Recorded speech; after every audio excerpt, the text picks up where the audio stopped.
하나님 말씀은 구약 성경 예레미야서 17장 5절로 8절 말씀입니다. 구약편 1077쪽, 구약편 1077쪽, 예레미야 17장 5절로 8절 말씀까지 우리 한 목소리로 같이 읽겠습니다. 여호와께서 이와 같이 말씀하시니라. 무릇 사람을 믿으며 육신으로 그의 힘을 삼고 마음이 여호와에게서 떠난 그 사람은 저주를 받을 것이라. 그는 사망의 떨기나무 같아서 좋은 일이 오는 것을 보지 못하고 광야 간조한 곳, 건건한 땅, 사람이 살지 않는 땅에 살리라. 그러나 무릇 여호와를 의지하며 여호와를 의뢰하는 그 사람은 복을 받을 것이라. 그는 물가에 심어진 나무가 그 뿌리를 강변에 뻗치고 더위가 올지라도 두려워하지 아니하며 그 잎이 청청하며 가무는 해에도 걱정이 없고 결실이 그치지 아니함 같으리라. 아멘. 올해 표를 함께 제창합니다. 나가 복음을 전하자. 지난주 이번 주 초청 잔치이긴 하지만 또 우리 식구들 가운데 지난 주간엔 또 이렇게 코로나 확진되신 분들이 계셔서 많은 참석을 못하기도 했습니다. 마지막까지 완전히 해결될 때까지 늘 조심할 수 있기를 바랍니다. 뉴스에 보니까 3번씩 코로나를 걸리신 분들도 있더라고요. 한 번, 두 번이 아니라 3번씩, 그것도 백신을 다 맞았는데, 그러니 그냥 조심하는 수밖에 없을 것 같습니다. 왜 인생이 이렇게 뻑뻑할까요? 여기 계신 연세 많으신 분들, 지난 과거 60년대, 70년 지나면서 대망의 80년대를 바라보고 2000년대만 되면 우리 국민소득이 몇만 불이 되고 잘 살 거라고 희망찬 모습이 있었습니다. 또 그만큼 외적으로는 많이 증가되고 풍성함을 우리 분명히 보고는 있지만 그렇게 우리의 삶이 그렇게 행복하다고 여겨지진 않죠. 갈수록 정말 산 넘어 산이라는 말이 있듯이 우리의 삶 속에 늘 뻑뻑함을 봅니다. 도대체 왜 그럴까? 성경은 분명 우리한테 이렇게 말씀해 주셨거든요. 인생이 고난당하는 것이 하나님 뜻이 아니라고요. 하나님 우리를 만드시고 고통스럽게 하셨겠습니까? 여러분이 여러분의 자녀들을 고통스럽게 살도록 하겠습니까? 능력이 부족해서 어쩔 수 없을지 모르지만 부모가 능력이 있는데 자녀를 고통스럽고 근심하고 괴롭고 그런 길을 걸으라고, 그게 훈련의 과정이라면 모를까, 그런 길을 걷도록 하진 않겠죠. 창조주신 하나님이 우리 아버지신데 우리 인생은 왜 이렇게 뻑뻑할까요? 그렇죠? 도대체 그 이유가 무엇일까요? 하나님 우주 만물을 만들고는 이렇게 표현하셨습니다. 보시기에 참 좋았다. 하나님이 만든 우주 만물은 보시기에 좋은, 그렇게 아름다운 곳이었습니다. 근데 그 아름다웠던 모든 것을 죄로 인하여 다 빼앗겼죠. 아담과 하와가 하나님이 그만 선악을 알게 하는 나무 열매를 따먹음으로 에덴 동산에서 쫓겨났습니다. 그때부터 인생은 정말 꼬인 힘들고 어려운 삶을 살게 되는 모습을 갖추고 있는 겁니다. 지금도 마찬가지죠. 행복하고 싶지 않은 사람이 어디 있습니까? 건강하고 싶지 않은 사람이 어디 있습니까? 하는 일마다 형통하기를 원하지 않는 사람이 어디 있습니까? 그렇게 애쓰고 수고하고 노력하는데 실상 그렇게 애쓰고 노력한 것을 자기 것으로 삼아서 정말 행복하고 형통하고 풍요로운 사람은 이 땅에 정말 손꼽아 얼마 되지 않잖아요. 애쓴 것만큼 우리의 결과가 나타나지 않는 이유는 뭘까? 하나님이 사람을 만들 때 흙을 빚어 만드셨습니다. 그리고는 그 코에 생기를 불어넣어서 생명이 되었다고 표현하죠. 그러니 하나님이 만든 피조물 가운데 독특하게 사람만 영과 육으로 되어 있습니다. 이 땅의 모든 피조물들은 그냥 육신만 존재하죠. 그런데 사람은 영이 우리 안에 있습니다. 에덴 동산에 쫓겨남으로 영이 제대로 활동을 하지 못한다 할지라도 인생은 그래서 몸만 편안하다고, 배부르다고 행복할 수 없는 사람입니다. 즉 육신이 아무리 필요한 것이 공급돼도 영이 만족스럽지 못하면 인생은 늘 불편한 거죠. 그냥 겉으로 보기에는 정말 부족함이 없는 복지 국가들이 있습니다. 스웨덴, 스위스 이런 나라는 정말 우리가 생각하는 것 이상의 복지가 되어 있습니다. 사람이 살기는 정말 좋은 곳이라는 거죠. 근데 자살률이 제일 높습니다. 부족한 것이 하나도 없는 것 같은데 왜 자살률이 높을까요? 그게 인생입니다. 인생은 눈에 보이는 것들이 채워졌다고 만족스러울 수 없는 존재인 거죠. 그러니 우리는 떡으로만 사는 것이 아니라 하나님 입으로 나오는 말씀이 우리 속에 채워지지 않으면 우리는 결코 만족을 누리지 못하는 삶입니다. 오늘 본문을 한번 보십시오. 5절에 이렇게 말씀하십니다.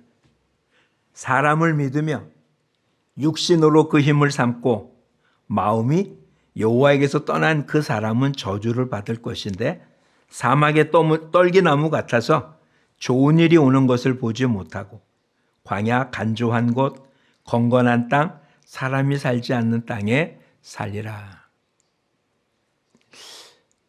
지역적인 개념의 모습은 여러 번 말씀드렸지만 성경이 기록되어 있는 그 배경은 팔레스타인 지역입니다. 우리가 살고 있는 땅하고는 다르죠.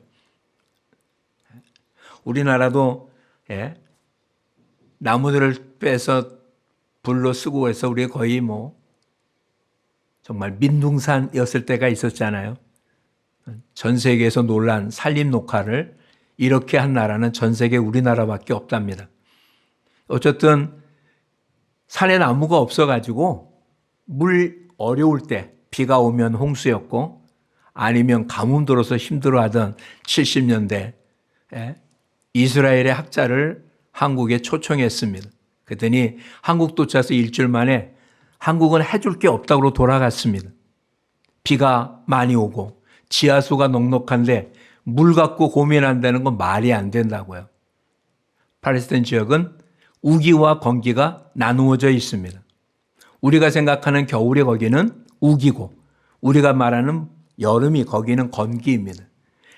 건기 때는 비 한 방울 내리지 않습니다. 그러니까 6개월 동안은 비가 전혀 내리지 않는 거고 6개월 우기 동안에만 비가 좀 옵니다. 근데 만약에 그 우기 때 비가 오지 않는다면 1년 내 비가 오지 않는 겁니다. 오늘 본문에 나타난 간조한 땅, 건건한 땅, 광야라는 뜻이에요.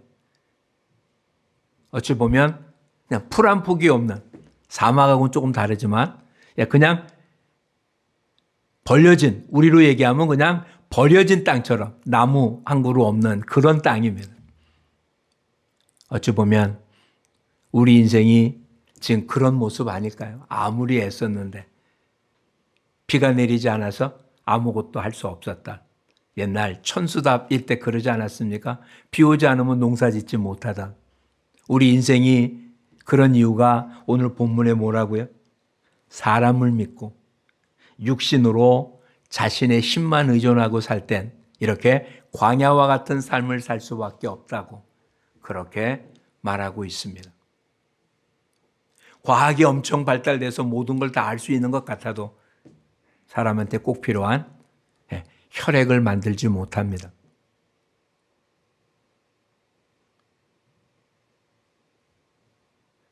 학교에서 배우고 있는 진화론에 근거한다면 원숭이가 변해서 사람이 되었다면 원숭이 피가 사람한테 수혈을 해도 될 수 있지 않겠습니까? 그런데 수혈이 불가능합니다. 원숭이의 피와 사람의 피는 서로 바뀔 수가 없습니다. 그러니 동질의 성향에 있지 않죠. 그러니까 과학이 할 수 있는 한계가 있는 거예요. 육신은 건강하게 해줄지 몰라도 과학은 우리 영은 손댈 수 없으니까. 그렇다면 영이 편안하지 않는 한 우리 육신은 결코 편안할 수 없습니다. 도대체 우리가 아프다는 게 뭐가 아픈 걸까요? 물론 통증은 육신이 느낍니다. 근데 죽은 시신은 통증을 못 느끼잖아요. 그렇죠? 통증을 느끼는 건 어떻게 하면 살아있는 사람만 통증을 느낍니다. 아픔을 느끼는 거죠. 살았다는 건 뭘 뜻하는 것입니까? 내 안에 영이 있다는 이야기입니다. 죽는다는 얘기는 우리 몸에서 영이 빠져나갔다는 이야기예요. 영과 육이 분리되는 것이 성경이 말하는 죽음이라는 것입니다. 영혼이 빠져나가면 육신은 배고픔도 아픔도 고통도 느끼지 못하죠. 그러니까 고통은 누가 느끼는 겁니까?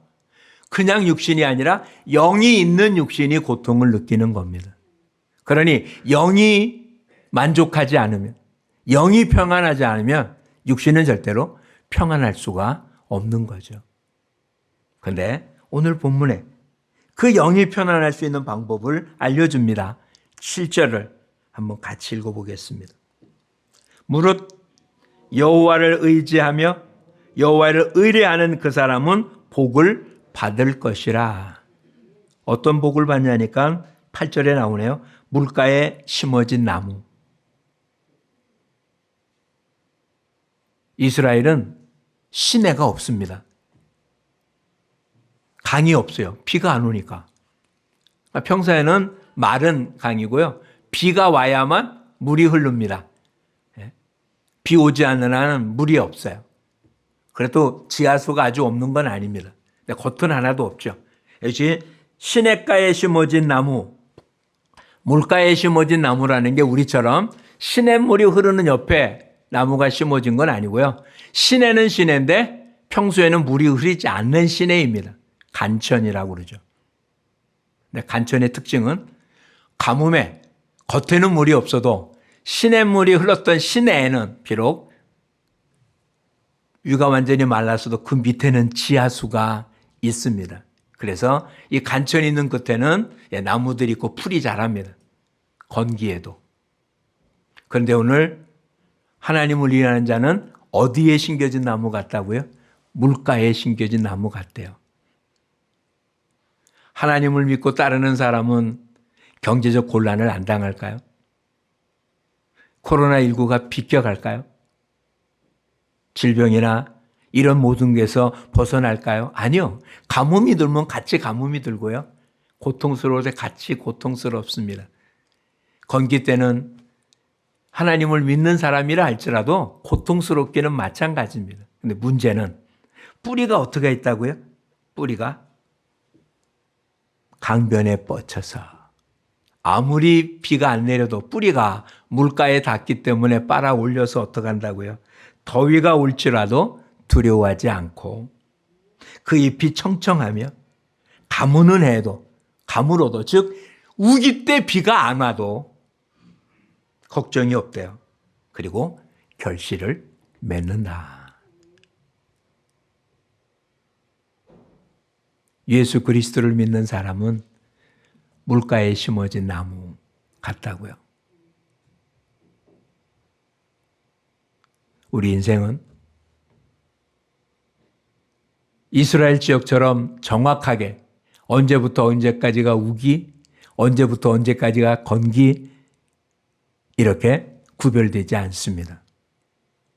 어찌 보면 큰 어려움이 없이 편안한 삶을 계속 살 수 있는 기간이 엄청 긴 몇십 년 동안 아무런 문제 없이 살아가는 그렇게 풍요로운 기간이 있을 수 있습니다. 그런데 우리가 다 경험해 보았던 것처럼 우리의 삶 속에 반드시 건기가 옵니다.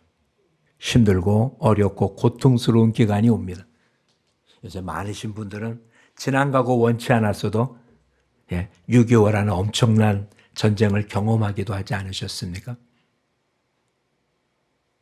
지역에 따라서 전라도 지역에 있던 사람들은 5.18 그때 엄청난 모습을 당하지 않으셨습니까? 원치 않아도 우리 인생 가운데 이런 모습들이 닥쳐올 수 있습니다. 그런데 그때 살아남을 수 있는 방법이 뭐냐? 물가에 심겨진 나무는 그런 때도 두려워할 필요가 없다. 잎이 떨어지지 않는다. 예수 그리스도가 우리를 그렇게 인도해 주신다고 분명히 말씀하십니다. 이보다 더 중요한 게 있는 것입니다. 그것은 우리 인생 전체를 걸만한 일입니다. 우리는 지금 현재 경험하는 것 이외에는 알 수가 없습니다. 그런데 우리가 경험한 것이 모든 게 다는 아닙니다. 한번 살펴보십시오. 우리는 10달 동안 어머니 태중에 있었습니다. 태아 때는 그게 전 세계였습니다. 아는 게 그게 전부다고. 태중에서 나와서 이런 세상이 있다는 사실을 태중의 아이는 전혀 알지 못합니다. 그게 다인 줄 압니다. 그래서 거기서 나오는 게 두렵습니다. 그래서 잉태할 때 울고 그러죠. 두렵습니다. 근데 이 땅은 어머니 태중보다 훨씬 좋은 세상입니다. 그렇죠?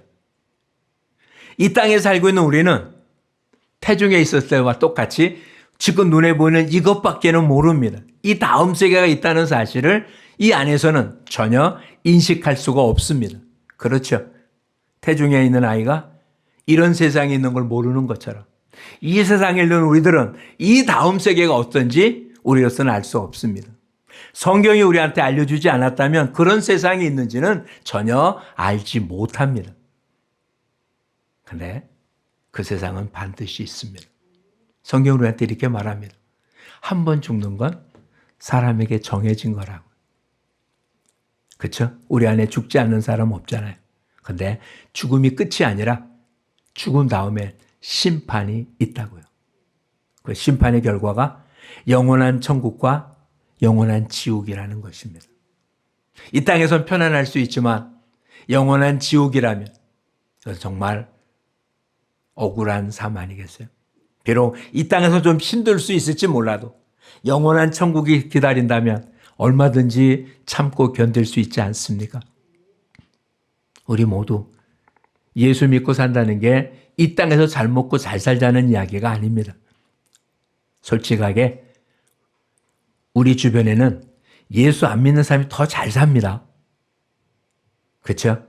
부자의 대부분 그것도 뭐 우리가 상상할 수 없을 정도의 엄청난 부자들 예수 안 믿는 사람이 더 많습니다.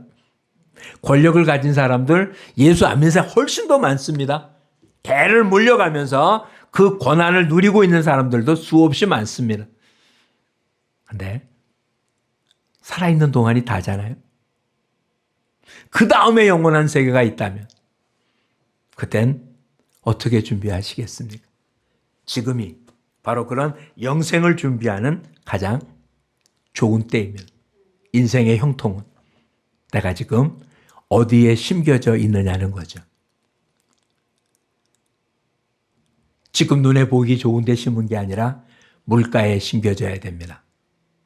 예수님은 내가 곧 길이요 진리요 생명이라고 말씀하셨습니다. 나로 말미암지 않고는 아버지께로 올 자가 없다고 말입니다. 하나님께 갈 수 있는 유일한 길입니다. 이 길을 우리 모두가 걷고 있습니다. 근데 아직도 우리는 그 주님이 주시는 평안보다는 세상의 평안을 더 추구하고 살고 있지는 않은가요? 그래서 마음의 평안보다는 눈에 보이는 것들이 부족해서 언제나 허덕이고 있고 아파하고 그걸 추구하려고 애쓰느냐고 영혼을 좀 등한히 하고 있지는 않는가요? 영혼이 부유한 자가 진짜 부유한 자입니다. 영혼이 건강한 자가 진짜 건강한 자입니다. 자, 그럼 한번 점검을 한번 해보시죠. 요즘은 그런 사람이 좀 적은데 과거에 우리 주변에 이런 식의 얘기를 들었던 사람 많습니다. 누가 병원에 입원하고 치료한다고 그래가지고 병문안 가고 아니면 누구 따라서 병원에 갔다가 이양에 간 김에 한번 검사해보지 했더니 병을 발견해서 치료된 사람. 그렇죠? 그런 사람들 이야기 들었죠? 얼마 전 누군가의 그 간증 속에도 누군가 진찰 받으러 간다고 무섭다고 해서 같이 갔는데 그 사람은 받다가 안 받는다고 고만가고 자기는 등록한 다음에 다음 주에 받았더니 자기는 암 초기라서 치료받고 그는 괜찮다고 했더니 암으로 죽었다고 표현합니다. 오늘 이곳에 오신 특별히 오늘 저의 초청으로 연주하러 오신 우리 울림 색소폰 동호회 여러분 이 양에 오셨으니까 한번 검사를 받아보시죠. 검사를 받아보셔서 속이 어떤지 편안하십니까? 아무런 문제가 없습니까? 예수 그리스도의 복음이 우리 모두를 행복하게 합니다. 인생이 형통해집니다. 이 놀라운 모습은 예수 그리스도만이 우리에게 주시는 최고의 복음입니다. 다시 한번 우리 모두에게 한번 마음속 깊은 곳에서 질문에 답을 해보시기 바랍니다. 하나님 오늘 여러분의 영혼을 데려간다면 내년에 갈 곳이 천국입니까? 아니면 모르겠습니까?